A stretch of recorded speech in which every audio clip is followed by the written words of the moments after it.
يا هلا بالعودة، ازيكم عاملين ايه؟ يا رب تكونوا بخير. النهارده رجعت لكم بفيديو جديد. كلكم طبعا طلبتوه مني كتير جدا جدا في كومنتات الفيديوهات اللي فاتت، وهو طبعا ان انا اعمل فيديو الاولى ثانوي، وازاي طبعا نراجع ونلم مواد اولى ثانوي قبل الامتحانات، وخاصة بقى ان احنا كلنا بقينا في فترة امتحانات وكلنا الجداول بتاعتنا نزلت. ففي الفيديو ده باذن الله هعرفكم ازاي تراجعوا كل مواد اولى ثانوي، ولو عندكم اي مشكلة في اي مادة هنحلها في الفيديو ده. وخاصة ان انا لما عملت ونزلت الفيديو اللي هو بتاع ازاي تراجع مواد اولى ثانوي، وخاصة الفيديو ده لقى قبول كبير جدا منكم والناس كلها تفاعلت معاه وفرق مع ناس كتيره جدا، فقررت النهارده ان انا اعمل الفيديو ده بنفس الطريقه باذن الله، وهيسهل على ناس كتيره جدا. ولو تلاحظوا انا بدات الفيديو ده النهارده وصورت لاول مره اصور بالنهار. طبعا انا بصور دايما بالليل لان الجو بيبقى هادي، فقررت النهارده ان انا اصور بالنهار، والجو كده يعني في بدايه جديده وفي امل كده، فقررت ان انا اصور لكم بالنهار. وعاوزه اقول لكم ان انتوا يعني لازم تبداوا من اي لحظه انتوا فيها دلوقتي، وبلاش تدخلوا في اكتئاب، وبلاش نفسيكم تتعب، ولازم تبداوا في المذاكره على طول وتعملوا كل حاجه تقدروا عليها، وباذن الله هتلموا المواد وهتطلعوا بنتيجه كويسه جدا من فتره المراجعه دي، وهتتبعوا باذن الله النصايح والجدول ده، وهتعرفوا تلموا جزء كبير جدا من المواد اللي هي متراكمه عليكم او المواد اللي انتوا عايزين تراجعوها في اولى ثانوي. فباذن الله تابعوا معايا الفيديو ده ومش هتندموا. قبل ما ابدا الفيديو اتاكدوا ان انتوا عاملين لايك للفيديو ده، وكمان شجعوني كتير جدا جدا في الكومنتات، واعملوا سبسكرايب لو انتوا اول مره بتشوفوني. ويلا بينا نبدا الفيديو بتاعنا. مبدئيا كده هاتوا الالوان بتاعتكم الجميله، وهاتوا كمان الكشكول بتاعكم، وهاتوا يلا الاقلام، وهاتوا كمان كوبايه القهوه بتاعتكم، وركزوا كده معايا في الجدول ده النهارده عشان تكتبوا كل حاجه بالتفصيل وكل حاجه زي ما انا هقولها لكم بالظبط. مهم جدا جدا ان الجدول ده يكون معاكم في كشكول دايما ومحطوط قدامكم على المكتب، عشان كل يوم تفتحوه كده وتعرفوا ايه الماده اللي انتوا هتراجعوها في الجدول، او ايه الماده اللي هتراجعوها من المواد، عشان كده تبقوا عارفين كل المواد اللي انتوا هتلموها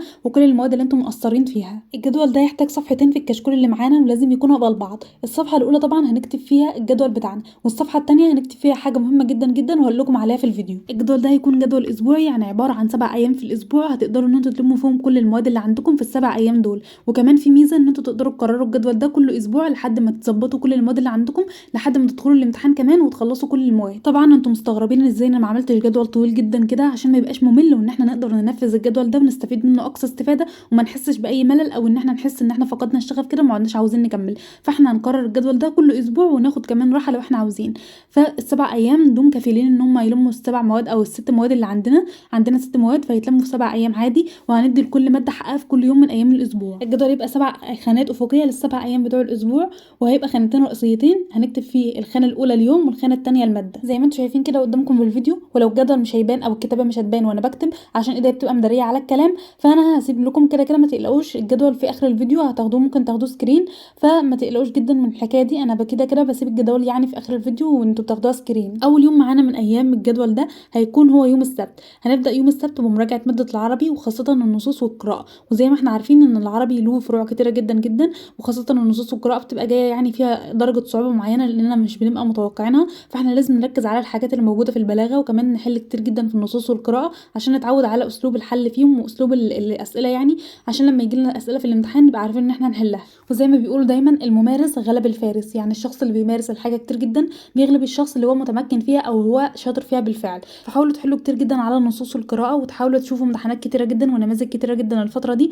عشان تدخلوا كده عارفين تحلوا على البلاغه والنصوص والقراءه اللي هتجيلكم في الامتحان. تاني يوم معانا من ايام الاسبوع وهو يوم الاحد، وطبعا هنراجع في اليوم ده ماده الرياضه ونحل عليها كتير جدا في كل فرع فيها، ونحاول نحل اسئله كتير جدا على الرياضه ونفهم الدروس بتقول ايه والمنهج بيتكلم عن ايه، لان الرياضه طبعا زي ما احنا عارفين ماده فهم وبتحتاج حل كتير جدا وتطبيق كتير جدا عليها. تالت يوم معانا في الجدول وهو يوم الاثنين، وعاوزين في اليوم ده نراجع ماده العلوم المتكامله ونحل على كل الفصول اللي فيها، لان دروس العلوم المتكامله زي ما احنا عارفين كتيره جدا وبتتكلم عن حاجات كتير، فمحتاجه تركيز كتير جدا على الفروع والدروس اللي فيها، لان طبعا ماده فهم وماده حفظ كمان، فاحنا عاوزين نركز جدا على العلوم المتكامله ونحل كتير جدا فيها ونسمع شرح كتير ليها. اليوم الرابع معانا وهو يوم الثلاث، ولازم في اليوم ده نراجع تاني على العربي ونراجع ماده العربي كويس جدا، وخاصه النحو والادب، ونركز جدا على النحو والادب لان بيجي فيهم اسئله كتير جدا، وخاصه ان الادب بيكون عباره عن حفظ وكمان بيجي فيه اسئله فهم، وكمان النصوص بتيجي فيه برضو من اسئله فيه من البلاغه، وكمان النحو عاوزين نركز على النحو ونفهمه جدا يعني، او نفهم فروعه ونفهم هو بيتكلم عن ايه ونحل كتير جدا على النحو برضو. وكمان يوم الثلاث نحاول ان احنا نراجع ماده التاريخ مع ماده العربي، لان التاريخ فيه احداث كتير جدا وفيه كلام كتير جدا، وكمان الاسئله بتاعته بتيجي غير متوقعه في الامتحان، او بيجي فيه اسئله يعني من بين السطور، فاحنا لازم نركز على المحتوى بتاعه ونركز كده ونراجع الاحداث دي ونراجع التاريخ على هيئه قصه عشان تثبت في دماغنا اكتر. خامس يوم معانا في الجدول ده وهو يوم الاربعاء، ولازم نذاكر او نراجع ماده الانجليزي ونحفظ كلمات كتيره جدا ونحل على الجرامر والكلمات، ولازم دايما نحفظ الكلمات باكتر من طريقه عشان تثبت في دماغنا، ونحل كتير جدا على الكلمات، وخاصه ان الكلمات دي بتساعدنا ان احنا نكتب جمل ونكتب السؤال الاسئله كويس جدا. فعشان لازم نتدرب كويس جدا على الكلمات عشان ما نرجعش تاني نتفاجئ بسبب ان سؤال الاسئله مش عارفين نحله في الامتحان. فلازم نتدرب كويس جدا من الوقت ونحفظ جمل كتير جدا على المواضيع الموجوده عندنا في المنهج وعلى اكتر من موضوع عشان لو جالنا اسئله نعرف نكتب فيه. فاحنا لازم نتدرب من الوقت ونحفظ كلمات كتير جدا ونحل جرامر كتير جدا عشان نبقى عارفين كده ان احنا ندخل الامتحان متاسسين كويس جدا في الانجليزي وعارفين المنهج بتاعنا بيتكلم عن ايه. سادس يوم معانا النهارده في الجدول بتاعنا وهو يوم الخميس، وطبعا لازم نذاكر في اليوم ده ماده الفلسفه وكمان نذاكر معاه التاريخ ونحل كتير جدا على الاثنين. طبعا الفلسفه بنعرف كده انها بتبقى عباره عن فهم شويه مع بعض الحفظ،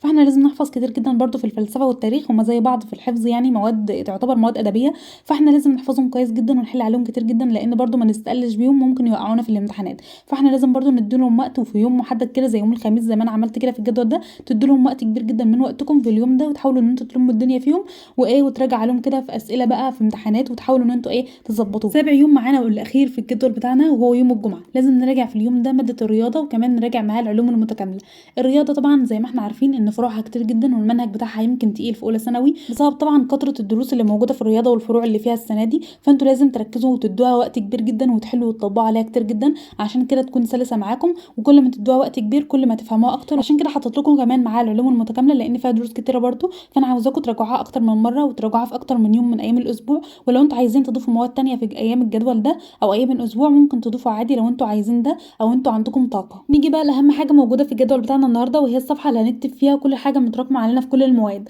وهنكتب فيها كل المواد ونبدا نكتب فيها كل الفصول وكل الوحدات المتراكمه علينا في كل ماده عشان واحنا بنراجع كده كل يوم في الجدول بتاعنا نبقى عارفين مثلا لو احنا هنراجع النهارده يوم السبت فاحنا هنراجع مثلا ماده العربي فنبقى عارفين مثلا الفصول او الوحدات اللي متراكمه علينا في العربي فنراجعها كويس جدا، او نراجع الحاجات اللي احنا مقصرين فيها سواء نحو او سواء ادب او بلاغه، فاحنا نراجع الحاجات دي ونركز عليها اكتر فبالتالي ان احنا مستوانا يزيد ونبقى عارفين احنا بنعمل ايه في فتره المراجعه. فالصفحه دي مهمه جدا جدا لانها بتعرفنا نزود تركيزنا على ايه بالظبط في كل المناهج اللي عندنا وايه الحاجات اللي احنا واقعين فيها وايه الحاجات اللي احنا مراكمينها وايه الحاجات اللي احنا مثلا عندنا نقاط ضعف فيها فلازم نشتغل عليها اكتر او نقويها. وطبعا لان كل واحد فيكم اكيد عنده حاجات كتير جدا واقعه منه او مراكمها في كل ماده من الست مواد اللي عندكم، واكيد في حاجات كتير جدا عاوزين تفهموها في المواد، عشان كده النهارده هرشح لكم قنوات او حاجات كتيره جدا عشان تتابعوهم في فتره المراجعه عشان يسهلوا عليكم الدنيا ويفهموكم كل المواد والحاجات اللي عليكم ويدوكم برضو بعض التريكات او اهم التريكات اللي المفروض ان انتوا تركزوا عليها في فتره المراجعه. واول واهم قناه انا عاوزاكم تتابعوها وتركزوا معاها الفتره دي هي قناه الخطه التعليميه لانها بتشرح كل المواد الاولى ثانوي،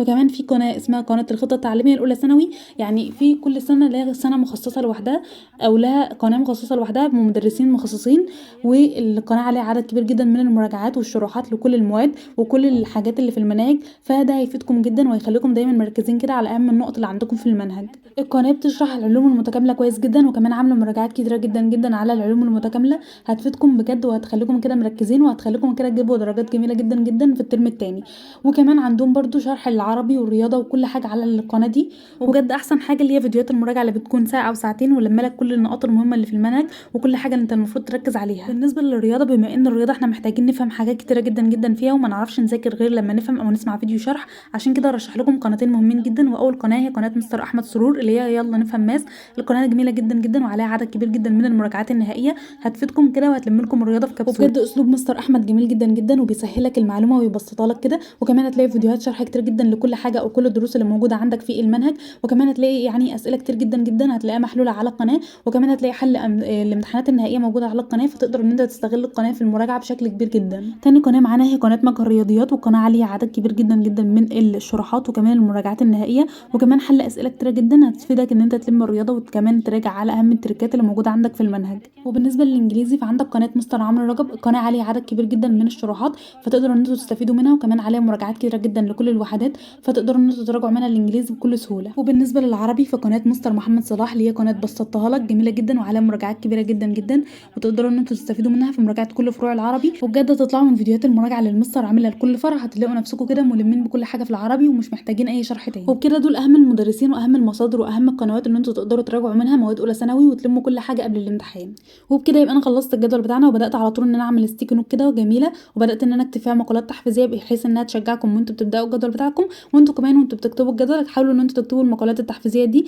او تكتبوا مقالات تحفيزيه بتحفزكم عشان كمان اول ما تشوفوها كده في قلب الكشكول بتاعكم تتحفزوا على طول وتبداوا كده شغفكم يرجع وتذاكروا اول باول. بالنسبه للستيكي نوت فانا كتبت لكم ان كل يوم هو فرصه لبدايه جديده، لان المقاله دي جميله جدا ومهمه جدا ان احنا نحطها قدامنا كده في حياتنا، او نحطها انها حاجه اساسيه في حياتنا نبص لها دايما قدامنا، عشان بس ما تيأسوش وتكتئبوا او تزعلوا دايما كده وتحسوا ان انتوا عايزين تدخلوا في حاله نفسيه او تدخلوا في حاله نفسيه وحشه بسبب ان الامتحانات قربت والتوتر والضغط وكده. فانا عاوزاكم تبداوا باقل حاجه عندكم او اقل طاقه عندكم، وتبداوا على طول ان انتوا تراجعوا كل حاجه موجوده عندكم، والحاجات اللي انتوا واقعين فيها حاولوا ان انتوا تلموها، وباذن الله هتجيبوا مجموع عالي او هتجيبوا درجه عاليه السنه دي، ومع مستواكم هيعلى باذن الله على دخول الامتحانات وهتجيبوا درجات عاليه. اهم حاجه في الجدول بتاعنا ده ان انتوا تلتزموا بالجدول ده كل يوم وكل اسبوع، وتحاولوا تطوروا منه كمان، وتحاولوا تزودوا مواد عليكم او تحاولوا تزودوا مواد في اليوم على حسب طاقتكم. وعاوزاكم كمان تظبطوا الجدول زي ما انا قلت لكم، وتحطوا الحاجات المتراكمه عليكم في صفحه، وتكتبوا كل المواد وتكتبوا كل حاجه، بحيث ان كل ماده تبقى موجوده في الصفحه دي معروف ايه الحاجات اللي انتوا واقعين فيها او ايه الحاجات اللي انتوا مراكمينها فيها، لان الصفحه دي هتحل لكم مشاكل كتير جدا جدا في المراجعه وهتعلي مستواكم قبل ما تدخلوا الامتحان. والجدول ده زي ما قلت لكم ان هو جدول اسبوعي هتفضلوا تنفذوه لحد ما تيجوا داخلين الامتحان، وهتطوروا كمان فيه زي ما انا قلت لكم، وهتزودوا كل حاجه فيه، وباذن الله هيعلي مستواكم وهتحققوا احلامكم. وبس كده، ده كان الجدول بتاعنا النهارده. اتمنى الجدول يكون عاجبكم واستفدتم، واتمنى كمان ان انتوا تطبقوا الجدول ده وان انتوا تستفيدوا منه. لو عجبك الفيديو ما تنساش تعمل لايك للفيديو ده وتكتب لي في الكومنتات انت عاوز الفيديو الجاي يكون عن ايه، وان شاء الله نحاول نتكلم عن الموضوع ده. وما تنسوش تشيروا الفيديو مع اصدقائكم عشان يستفيدوا، وكمان اشتركوا في القناه عشان يوصلكم كل جديد. واشوفكم في فيديو جديد باذن الله، والسلام عليكم ورحمه الله وبركاته.